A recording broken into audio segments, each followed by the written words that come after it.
One of the things we have developed here at the EU office in particular is something that we call the legislative footprint. So in Europe, as these old versions of corruption where an envelope with cash changes hand, that happens less and less in Europe, and we see new forms of corruption that emerge. There's undue influence through lobbying, there's the revolving door, there's all kinds of conflicts of interest that arise. And one of the things that we are working on here when it comes to the integrity of the EU institutions is this legislative footprint, and it's basically a tool to show who has influenced a certain decision or a piece of legislation, and that should be open to anyone to check. And we think there's two ways really to measure that.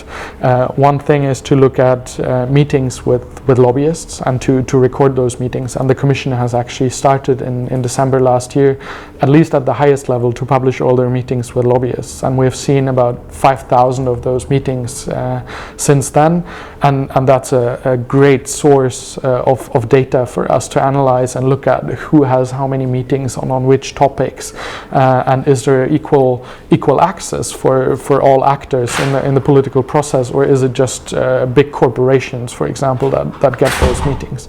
The second thing that we think is really helpful to track that influence is written input.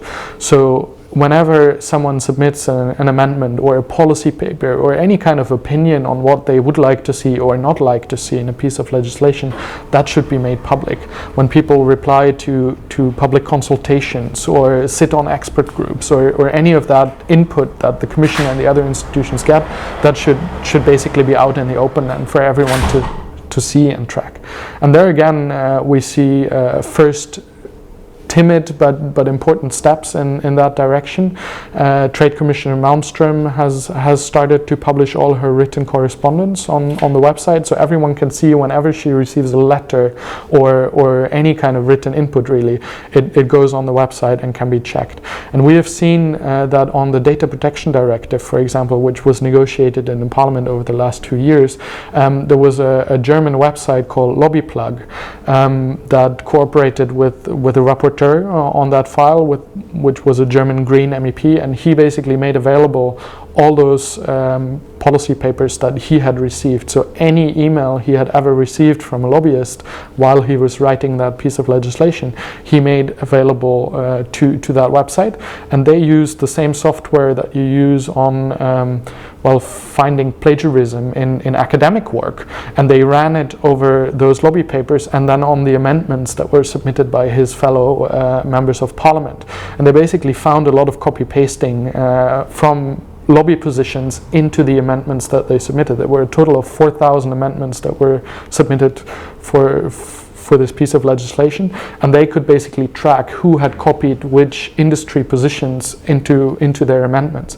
And that's of course a fantastic way to show who influences that piece of legislation.